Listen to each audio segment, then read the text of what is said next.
Welcome to Breaking Down Bergman and our look at the 1960s. These videos serve as sort of a recap of the entire decade, and I find it amusing that the 1960s are so challenging because there are so many choices. We're basically supposed to whittle this down to traditionally what has been our top three Bergman films of the decade. We did change the rules a little bit this time. It wasn't so much that we changed the rules, it's just that we didn't really agree on that many movies. But before we get into the details, perhaps we can talk about what this decade represents as a whole for Bergman, because I think there was a major shift in his focus and his style. The early 60s was the time when Bergman was coming off of such esteemed films as The Seventh Seal, Wild Strawberries. He was basically on a career high. But this is also a time where he took a step back from that pursuit of God and the answer of how God fits into his life. There is a focus on the psychology of man, but a much more profound and deeper look at all the contributing factors. So whereas before he would look at power dynamics and relationships, here in the 60s he's actually looking at how those power dynamics and how the interactions between people affects one individual's psyche, for example. One of the things in this decade that I think he achieves quite superbly is the fact that he transcends kind of the more basic themes he used to have before, which is, kind of the literary structure of man versus nature, or man versus God. And here we have more of a focus on not only man versus man, that kind of power dynamic, but the deeper implications of that kind of adversity. Here he's really asking the question about why would this man in this town, with this wife, do this thing or act this way? And that's when it becomes really interesting and personalized, and I think as viewers we can relate a lot more closely to some of the characters in the films. What I also think is interesting about this time period is that he chose not to just make a linear film with a linear plot line. He was mixing it up and experimenting and approaching the films as films and acknowledging that they are a structure and that he can toy with the structure. I mean, we've seen this before, but here I think he's going to an even greater degree of technical manipulation. So not only is he manipulating the plot and the linear things, as you're saying, but also the actual aspect of the film, the actual film, whether it's the aspect ratio or zooming in on the film itself or different types of distortions. And it takes meaning. It's not just like a trick effect that makes you pause and say, aha, I'm viewing a film. Now you're having that realization as well as trying to understand why is he doing this, what is he trying to tell me, how does this actually relate to the thematic elements, to the meaning of the movie itself. And one last thing I will add about the decade is that Bergman remains steadfastly true to the dark. It's not like he suddenly became cheerful. It's not like the films became overly optimistic. In fact, one of the things that I noticed recurring is not only the dark undertones or the dark humor or just being disturbed, but there is an emphasis on deviance in this decade. Film after film, we are seeing either the main character or multiple characters or the entire plot, and they're all afflicted by some kind of, very often, sexual deviance or some kind of sexual trigger that makes them behave in a certain way or abuse or whatever the case might be. And that's somehow really closely tied to their psyche and how well they are psychologically. So that's been something that I think surfaced even more so in this decade than it had in the previous two. Which I think is incredibly fascinating because we've always been a little bit, I wouldn't say obsessed, but we were very interested in how these tales that he writes relate to his personal life. And I mean, we've seen him for most of his career in and out of the hospital, afflicted by various health problems, but also his relationships that were playing out on the screen as a version of what was happening off the screen. And of course, in the 1960s, you get Liv Ullmann. Her relationship with Bergman is the ultimate relationship of his career. And you see her emerge as what is basically Bergman's muse. And we watch him present her relationship with him on the screen in all of these strange ways. And as we know that off the screen, their relationship is starting to go into tatters, you notice that he is changing the way he presents her on the screen. I think his relationship with Liv did have the greatest impact on his ability to portray things in film, but I don't think it's the sole contributing factor. I mean, at this point, he's had multiple relationships with multiple women, and, fidelity or infidelity or whatever the case, a lot of his relationships overlapped, as we know. And I think in this decade, that really forces him to reflect on women in relationships with men and how that can play out and how that can be both redemptive and dangerous at the same time for both characters. This video obviously is intended to focus on the best of the best in our opinion. So we changed the way that we are going to structure this video in some ways. We're both going to choose our top 3 and present them to you. Sonia will start with hers, and we'll wrap it up with our number 1s at the end. So Sonia, what's your number 3 choice? Okay, my third favorite film of the 60s is Through a Glass Darkly.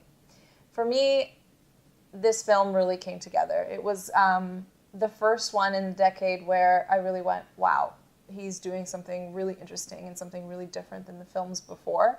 I think I was also a little bit biased because it was really reminiscent of one of my favorite literary stories called The Yellow Wallpaper. Mm-hmm. So it already put me in a good mood right away. So some of the key standout things in the film for me were Harriet Anderson's performance. I've always enjoyed her as an actress, but in this film, I just thought she was practically sublime. It gave her the opportunity to really show her skills. Absolutely, and he didn't typecast her as that flirty bimbo kind of girl with her boobs hanging out. So her performance to me was really nuanced. It was really strong. I think she really dominated the film. As a lead actress, I think she really came through. And the other thing that I liked in the film was just how well he paralleled the themes and the settings. So for example, she's the only one that has a mental disability or some kind of mental illness in the film, and she's completely isolated because of her illusions or her schizophrenia. We don't really know what the condition is, and therefore they are also placed on an island isolated from everybody else. The only thing that I will say about Through a Glass Darkly that does bother me somewhat, and it didn't bother me at the time, it only bothers me in retrospect after we've seen the rest of the decade, is the fact that through the 60s, and really starting with this film in particular, he seems to be signaling that mental illness or some kind of psychological proclivities or weakness is somehow more prevalent in women. And we see that kind of repeated and referenced throughout all the different films in the 60s where women they're more prone to some type of sexual deviance, they're more prone to neuroses, and they're just more easily affected by their context. And for me, that was a little bit frustrating, so it took a little something away from the film after I'd seen the rest. And do you think it's sexist? No, I think that's just Bergman dealing with his own demons. Okay. All right, so number 2, what was your choice? My second choice was actually the first film of the decade, The Virgin Spring. So I thought it was a great way to start off the decade. It was very strong. It really disturbed me, but unlike some of the films from the 50s that disturbed me that I would never watch again, I would watch this film again because I thought that the shock in it had a lot of value. It's violent, it's aggressive. I remember you being emotionally affected even when we discussed it afterwards. Yeah, I mean, it's hard not to be. You're seeing this young, fragile, completely naive girl be totally violated in a very aggressive and hateful way. But it makes you think, not about big colossal truths, but just it captures you in a way and it doesn't let you go. And I think it really puts the rest of the film into a very strong context and it allows you to really think through some of the problems that he's trying to present to you. For me, that scene was really arresting and it shocked me so strongly that it really held my attention for the rest of the film, but I wouldn't say it's the strongest scene in the film. What would you say is the best moment? For me, I really enjoyed the scene, and I know that we disagreed on this at the time, but the scene where Auteur fights with the sapling tree. And I really liked that. I thought the symbolism of that was really clear and strong. At the end of the movie, I was disappointed to see that Bergman was unable to tie it together cleanly, and he kind of reverted back to his reliance on, it's God's thing, and just he needed that to close the movie. That's why I'm sort of interested you chose it as your number 2, because we did have some problems with this film, and so you seem to, correct me if I'm wrong here, but believe that the power that is in the most affecting scenes of The Virgin Spring outweighs what we perceive as the mistake of reverting back to his old ways of writing a script. Yes, and I think just the fact that he's making the effort and that he, for more than 3/4 of the film, he's doing a really great job at transitioning away making it a period piece and still being able to express a very contemporary opinion of his own as a director. It's such a good transition from one decade to the next. I think just the last little glitch at the end, it's okay. All right. I'll give Bergman a pass on that Okay. one. So since we both know that we agree on the number 1 film, why don't I start with my number 3 choice? And I went with Shame, which I believe you might be a little bit surprised about.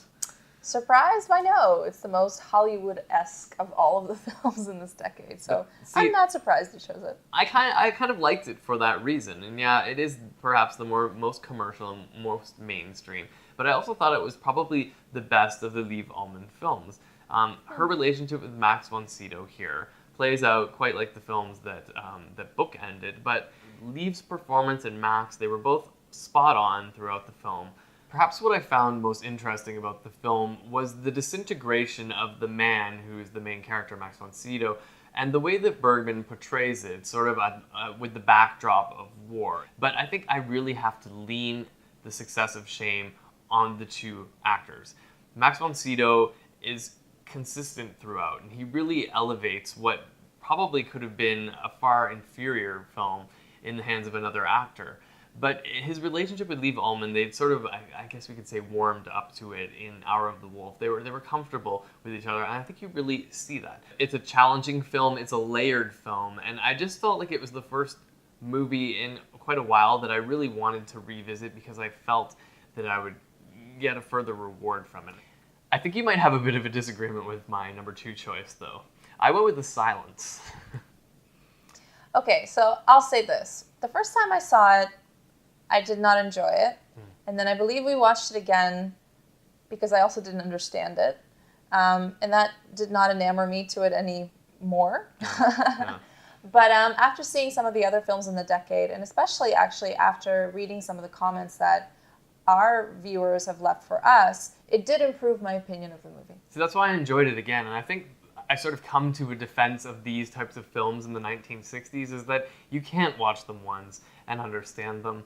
That's just the kind of Bergman films that they were, and there's a lot of his films like this, but I just felt like The Silence was another one of them, where you watch it the first time, you sit back, and you think, what did I just see? I mean, I understand what I watched, but there's so many complex layers. There's so much messaging, both visual and through the storyline, that I really need to revisit it again just to understand the intricate relationship between the two women and the young boy traveling on the train, where they're headed, the backdrop of the film during wartime again. There was so much about The Silence that I felt has influenced cinema that came after it. Just the visual language of the film was so rich. Yeah, I didn't understand it the first time. I don't even know if I completely understood it the second time, but damn if it isn't fantastic in many ways. But I feel like the passionate conversation that we've had about The Silence since we viewed it is what makes this film so intriguing for me. Okay, well, we'll go with our number 1 choice then, since we can both agree on this. And I don't think it will come as much of a surprise, but we chose Persona. Pretty predictable, but I still think well-deserved. Not only was this a complex and fantastic film, it's also the movie that introduced the world at large to Liv Ullmann. And it was a perfect movie to do that with because her performance and the role that she played in this film was probably one of the most complex and intricate things that I've seen Bergman do to date. The richness of her performance, despite the fact that she didn't actually have any real lines or dialogue, if you will, I think is stunning. The fact that she's able to communicate so fully and deeply, not only with the audience, but also with her co-actors. The dynamic between her and Bibi Andersson in the movie is so charged and electric, and there's this sense of vulnerability and camaraderie between the two of them, and at the same time utter hatred. It's very bizarre, but bizarre in a positively unsettling way, if that makes any sense. Yeah. What I find interesting about this movie, though, is the divide that it created between us, not because we disagreed, but because we agreed as a whole on how much we enjoyed this film, but for different reasons. For example, you enjoyed the plot line and the dynamics between the two lead actresses, while I found the visual aspects of the film especially poignant. And, I mean, we were both sitting there watching the movie, and I think we were stunned, but we were almost stunned for different reasons. It was a very unique viewing experience, which I think is what makes Persona such a fantastic Bergman film. And as a side note, I don't think we ever said this in the original Persona discussion, But The Virgin Spring, Oscar winner, Persona not. Through a Glass Darkly, Oscar winner, Persona not even nominated. It's very strange that this is the quintessential Bergman film in many circles, yet the Academy didn't choose it even as a nominee. I think it's less accessible from that kind of perspective. It's definitely more of an art house, art cinema type of film. From the cinematography and the aesthetic perspective, it's beautiful, it's gorgeous, and those things are also very symbolic. But unless you're prepared to benefit from that type of artistry, it'll probably be flat to you. I think as a whole, Persona for me is probably one of the most complete films that Bergman has done. From start to finish, in between, both in terms of breadth and depth, everything really comes together in a surprisingly clean way. And it's really like a really intricate labyrinth that you can just revisit and kind of get lost in. It's interesting also because it's the kind of film that, shouldn't have worked. I felt even watching it, this shouldn't be working right now, but everything is working. The pieces are all falling together, and I'm really enjoying this experience. Now, you weren't particularly fond of one other film this decade. Yeah, So, you know what, and I'm going to stand my ground. I still do not like Winter Lights. Say what you will. I know that people have their opinions. I know that it's very masterful. And you got a bit of heat, just to catch everyone up if they haven't seen the Winter Light video. You got a bit of heat from some viewers over your strong distaste for this film. We'll put it that way. Okay, perhaps I was more emotional about it than intellectual, but I didn't like the film. I don't like it, and it's not enjoyable, and even if he intended it for it to be not enjoyable and for it to be aggravating, I don't think that's a particularly redemptive feature. For me as a viewer, there are some films that I would typically enjoy. This definitely was not one of them, either in terms of the way he portrayed the characters and what he was saying about them, about the mood or the tone of the film, about the general plot and the structure. The end, nothing about this film worked for me as an individual viewer. And I didn't find some of the things that he was putting forth either thematically or as questions or as a way to challenge me as a viewer or make me think about something.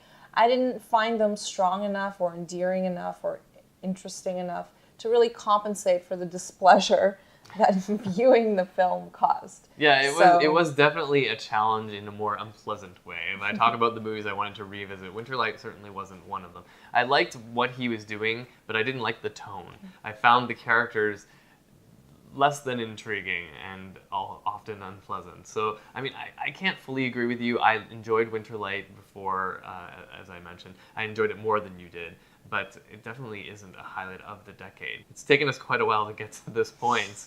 But what do you want to see in the 70s? I think I want him to get away from this kind of manic portrayal of people.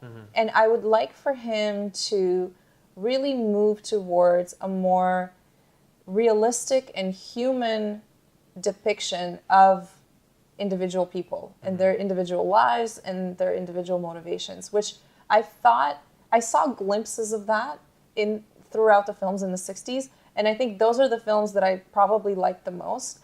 I didn't talk about anything about Max von Sydow in this decade, but he did. All of his performances were very, very strong and impressive in the films, but he rarely had a very prominent leading role.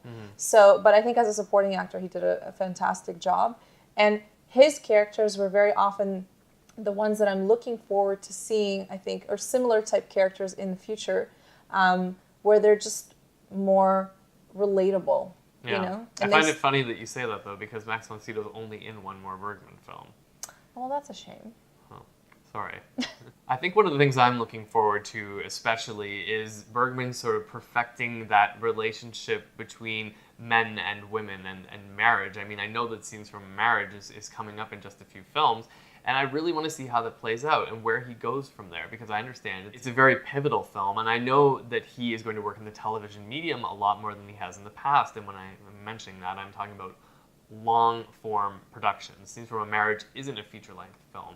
And I'm really interested to see how he expands on the characters. If we have a runtime, if 3 hours, how are we going to see the richness of these people playing out it? But that brings us to the end of this episode of Breaking Down Bergman. Join us as we embark on a brand new decade, the 1970s. And in the meantime, be sure to subscribe to the channel.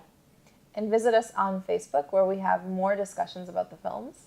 And we will see you next time on Breaking Down Bergman.